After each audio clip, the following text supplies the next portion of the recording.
Hello students, इस video में हम क्लास 12 ऑर्गेनिक केमिस्ट्री या कार्बनिक रसायन के फर्स्ट चैप्टर जिसका नाम है हैलो एल्केन तथा हैलो एरीन के 3 इंपॉर्टेंट क्वेश्चन आंसर को समझेंगे। ये सिर्फ क्वेश्चन आंसर ही नहीं बल्कि इस चैप्टर की कुछ बेसिक जानकारियां हैं, नॉलेज हैं जो कि आपके लिए जानना जरूरी है अगर आप क्लास 12 में हैं और आप केमिस्ट्री पढ़ रहे हैं तो देखिए इस वीडियो में हम 3 इंपॉर्टेंट क्वेश्चन आंसर को देखेंगे जो कि कुछ आपको बेसिक नॉलेज भी देगी। तो सबसे पहले अगर आप चैनल पर नए हैं तो चैनल को सब्सक्राइब कर दीजिए, वीडियो को लाइक कर दीजिएगा और इन सभी को पढ़ाने के बाद इनका आंसर और क्वेश्चन सब कुछ मैं पीडीएफ डिस्क्रिप्शन में दे दूंगा, आप पीडीएफ भी जाकर डाउनलोड कर लीजिएगा। तो चलिए अब हम अपने टॉपिक पर आते हैं। तो देखिए सबसे पहला क्वेश्चन मैंने क्या लिया है कि क्लोरोफॉर्म को प्रकाश एवं वायु के प्रभाव से बचाने के लिए कौन सी सावधानियां बरती जाती हैं। ठीक है, कौन सी सावधानियां की जाती है ताकि क्लोरोफॉर्म प्रकाश एवं वायु की उपस्थिति वायु के संपर्क में ना आ सके। ठीक है, ये समझिए दोस्तों, क्लोरोफॉर्म की पूरी जानकारी मैंने आपको बताई है एक वीडियो में जिसका लिंक आपको डिस्क्रिप्शन में मिल जाएगा या फिर आप जब यूट्यूब पर सर्च करेंगे क्लोरोफॉर्म क्या है तो सबसे ऊपर वीडियो आ जाएगा मेरा, वहां पे आप जाकर देख सकते हैं। ठीक है, तो चलिए हम यहाँ पर जो क्वेश्चन है उसको समझते हैं। वहां पर मैंने आपको क्लोरोफॉर्म क्या है, उसके हानि उपयोग सब कुछ मैंने बताया है। तो देखिए क्लोरोफॉर्म को प्रकाश एवं वायु के प्रभाव से बचाने के लिए क्या क्या किया जाता है। ठीक है, तो देखिए क्या क्या किया जाता है। सबसे पहले क्लोरोफॉर्म आंसर अब हम यहाँ पर लिखेंगे। ठीक है, आंसर तो क्लोरोफॉर्म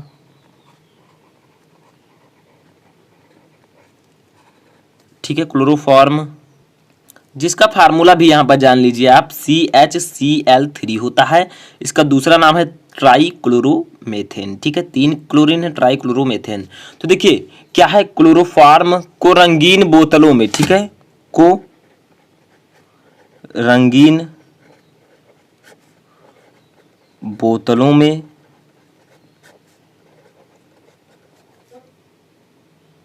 या फिर आगे देखिए आप लोग काले, ठीक है, काले कागज में लपेट कर ठीक है, और या फिर आपको जो है अंधेरे में 1%, ठीक है, 1% एथिल अल्कोहल जिसका फार्मूला होता है C2H5OH, 1% एथिल अल्कोहल की कुछ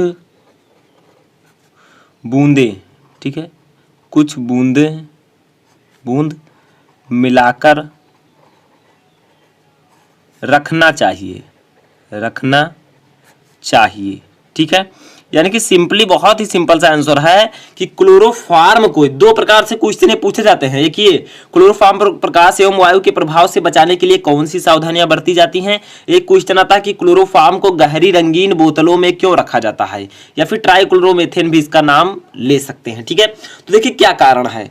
तो क्लोरोफॉर्म जिसका फार्मूला है CHCl3 को रंगीन बोतलों में, ठीक है, प्रकाश एवं वायु से बचाने के लिए हम रंगीन बोतलों में या तो रखते हैं या फिर काले कागज में लपेट कर रखेंगे या फिर अंधेरे में रखेंगे। ठीक है, या फिर और 1% एथिल अल्कोहल की कुछ बूंद मिलाकर रखेंगे तो ये प्रकाश एवं वायु के प्रभाव से उसके संपर्क में आने से बच जाएगा। ठीक है, अब इतना काम हम करते क्यों हैं, आखिर हम क्लोरोफॉर्म को प्रकाश एवं वायु के प्रभाव से बचाते क्यों हैं। तो इसका सिंपल सा रीजन है, मैंने आपको कारण भी बताया है। ठीक है, अगर आपने वीडियो देखा होगा कि जब क्लोरोफॉर्म CHCl3, ठीक है, जब ये वायु से अवक्रिया कर लेती है वायु से प्रकाश की उपस्थिति में तो ये एक बहुत ही जो है खतरनाक गैस का निर्माण करती है। ठीक है, तो यहाँ पर जो आपका वायु का जो अनुपात लिया जाएगा वो 1/2। तो देखिए CHCl3 जब वायु के संपर्क में आती है किसकी उपस्थिति में, प्रकाश की। मैं यहाँ पर सिंपल बता दे रहा हूँ। ठीक है, ये आपका क्वेश्चन नहीं है, क्वेश्चन यही आपका आंसर है। तो ये मैं बता दे रहा हूँ क्योंकि ये क्वेश्चन भी पूछा जाता है कि क्लोरोफॉर्म को गहरी रंगीन बोतलों में क्यों रखते हैं। तो देखिए बना लेता है COCl2 और HCl बना लेता है। ठीक है, HCl भी आप देख लीजिए, ये है L। ठीक है, तो HCl आपका बना लेता है। तो देखिए क्लोरोफॉर्म है जब वायु से अवक्रिया करता है प्रकाश की उपस्थिति में तो ये बना लेता है फास्जीन गैस, जिसका फार्मूला होता है COCl2 जो कि एक जहरीली गैस है या विषैली गैस है। ठीक है, इसीलिए हम क्लोरोफॉर्म को गहरी रंगीन बोतलों में रखते हैं। ठीक है। इसीलिए हम क्लोरोफॉर्म को प्रकाश एवं वायु से बचाते हैं, क्योंकि ये अब वायु से अपक्रिया करके प्रकाश की उपस्थिति में फास्जीन गैस बना लेती है। समझ में आया? तो ये कारण अब आप कभी नहीं भूलेंगे अगर अच्छे से पढ़ लेंगे तो। उसका PDF भी आप लोग जाकर डाउनलोड कर लीजिएगा। दूसरा देखिए, ये क्वेश्चन है इंपॉर्टेंट और है आपके NCERT बुक का। NCERT बुक उठाएंगे तो ये क्वेश्चन आपको मिल जाएगा। क्या है? निम्नलिखित यौगिकों को क्वथनांकों के बढ़ते क्रम में व्यवस्थित कीजिए। कुछ यौगिक दिए गए हैं जिन्हें हमें इनके क्वथनांक के बढ़ते क्रम में लिखना है, ठीक है। तो देखिए, फर्स्ट है ब्रोमोमेथेन, दूसरा है ब्रोमोफार्म, क्लोरोमेथेन, ड्राई ब्रोमोमेथेन, ठीक है। ये आपका फर्स्ट है। सेकंड है 1 क्लोरोप्रोपेन, आइसोप्रोपिल क्लोराइड और 1 क्लोरोब्यूटेन। तो देखिए, सबसे पहले हम फर्स्ट वाला सॉल्व करते हैं। तो यहाँ पर हम लिखते हैं क्वथनांक का बढ़ता क्रम, क्वथनांक का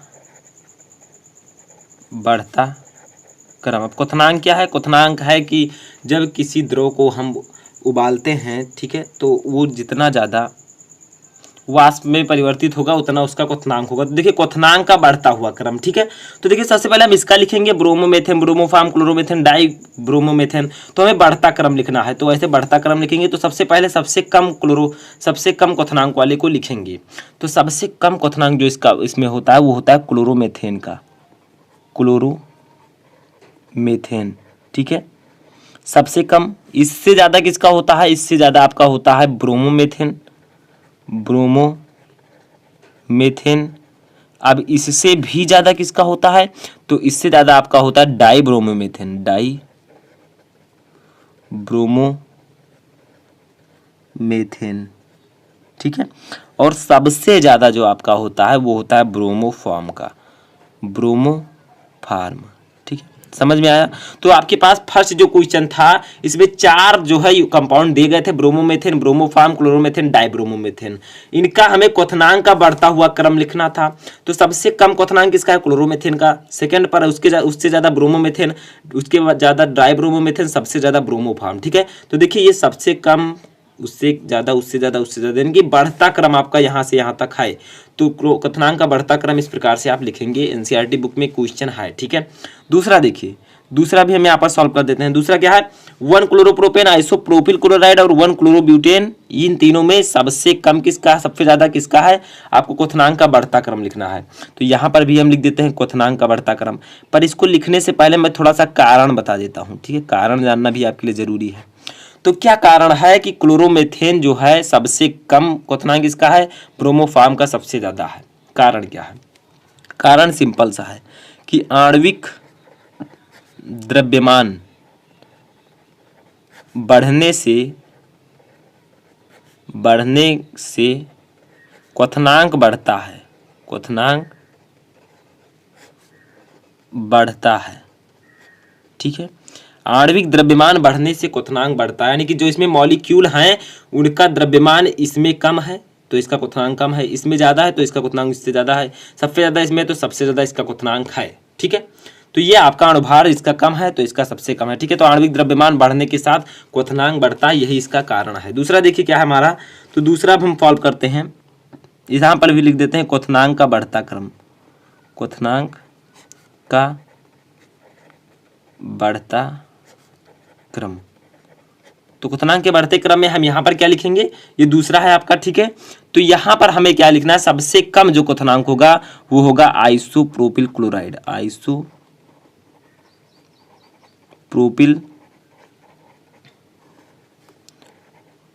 क्लोराइड, ठीक है। Isopropyl chloride. उससे भी कम किसका होगा?